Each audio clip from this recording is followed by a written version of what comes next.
Shalom, bem-vindos aqui ao nosso canal Verônica Maceno na Bíblia. Mais especificamente, seja bem-vindo ao Projeto Neemias, lendo e compreendendo a Bíblia todo dia. O nosso tema hoje é Jesus ora no Getsemane. Você conhece esse lugar? Na época de Jesus, esse lugar era mesmo um jardim ou não? Nós saberemos isso daqui a pouco.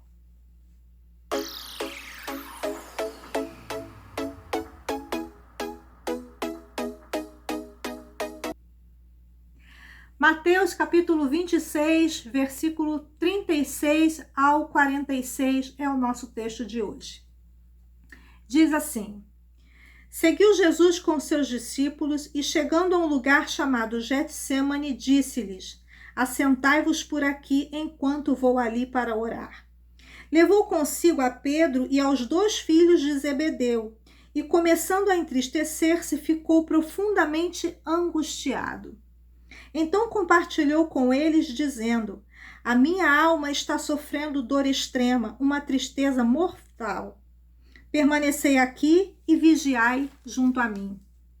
Seguindo um pouco mais adiante, prostrou-se com o rosto em terra e orou: Ó meu Pai, se possível for, passa de mim este cálice. Contudo, não seja como eu desejo, mas sim como tu queres. Mas, ao retornar à presença dos seus discípulos, encontrou dormindo e questionou a Pedro: E então, não pudestes vigiar comigo durante uma só hora? Vigiai e orai, para não cairdes em tentação. O espírito com certeza está preparado, mas a carne é fraca. E afastando-se uma vez mais, orou dizendo: Ó meu Pai, se este cálice não puder passar de mim sem que eu o beba, seja feita a tua vontade.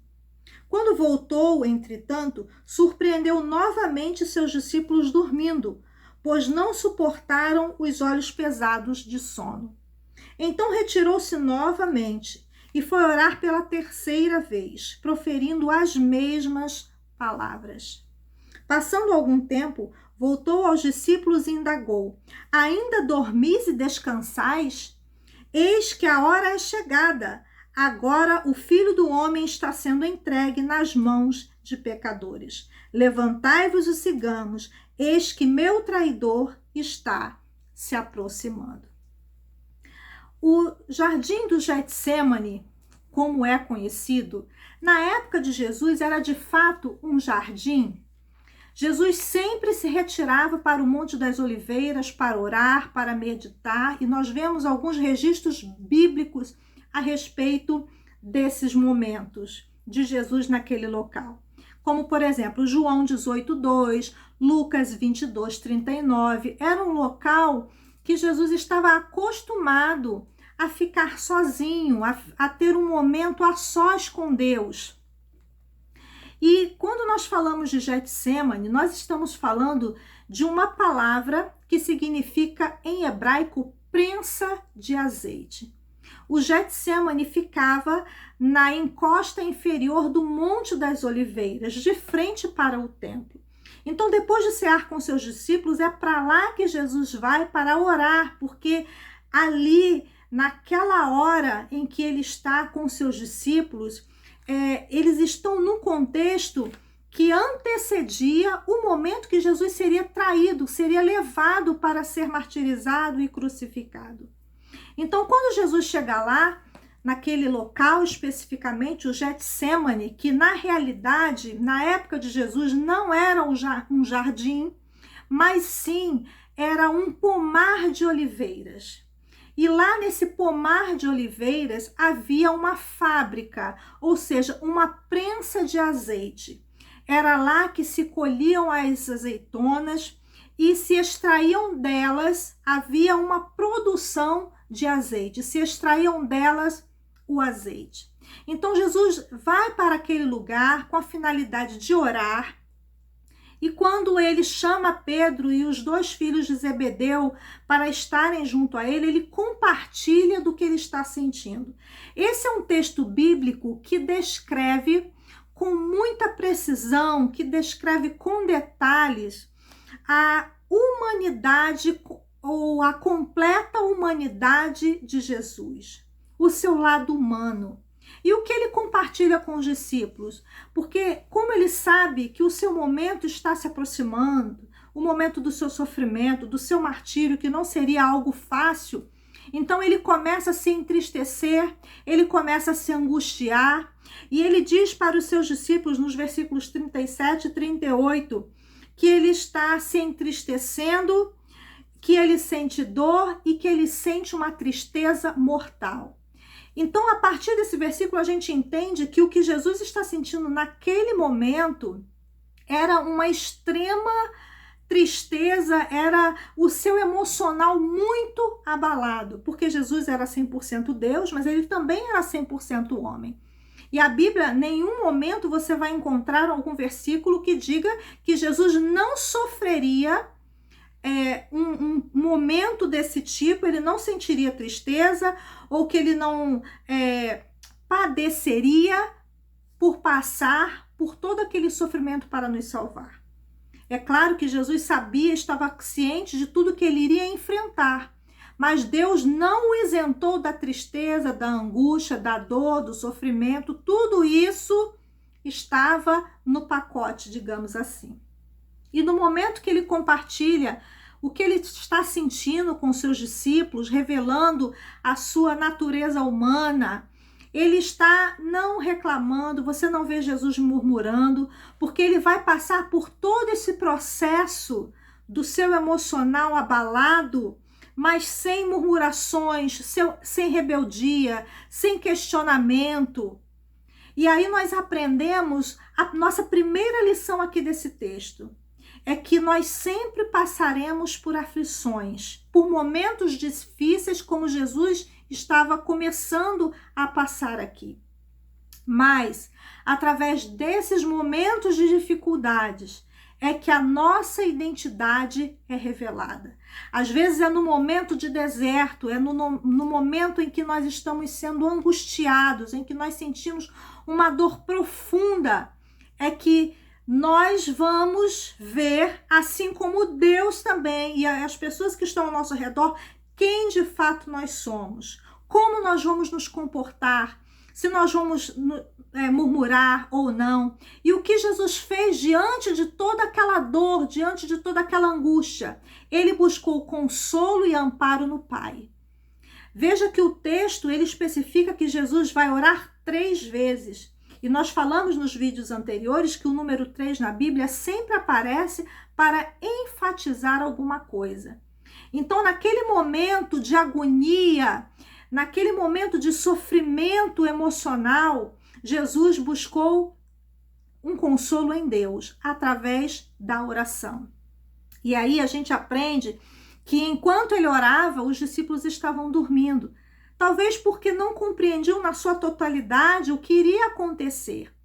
E Jesus vai para a oração, vai em comunhão ali com o Pai, e ele faz uma referência ao cálice do qual nós também já explicamos nos vídeos anteriores.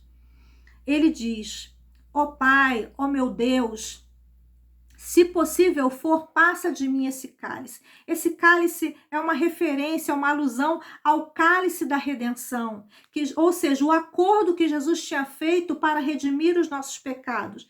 E ele sabia que quando ele estivesse na cruz do Calvário, esse cálice ele seria totalmente bebido através do derramamento do seu sangue.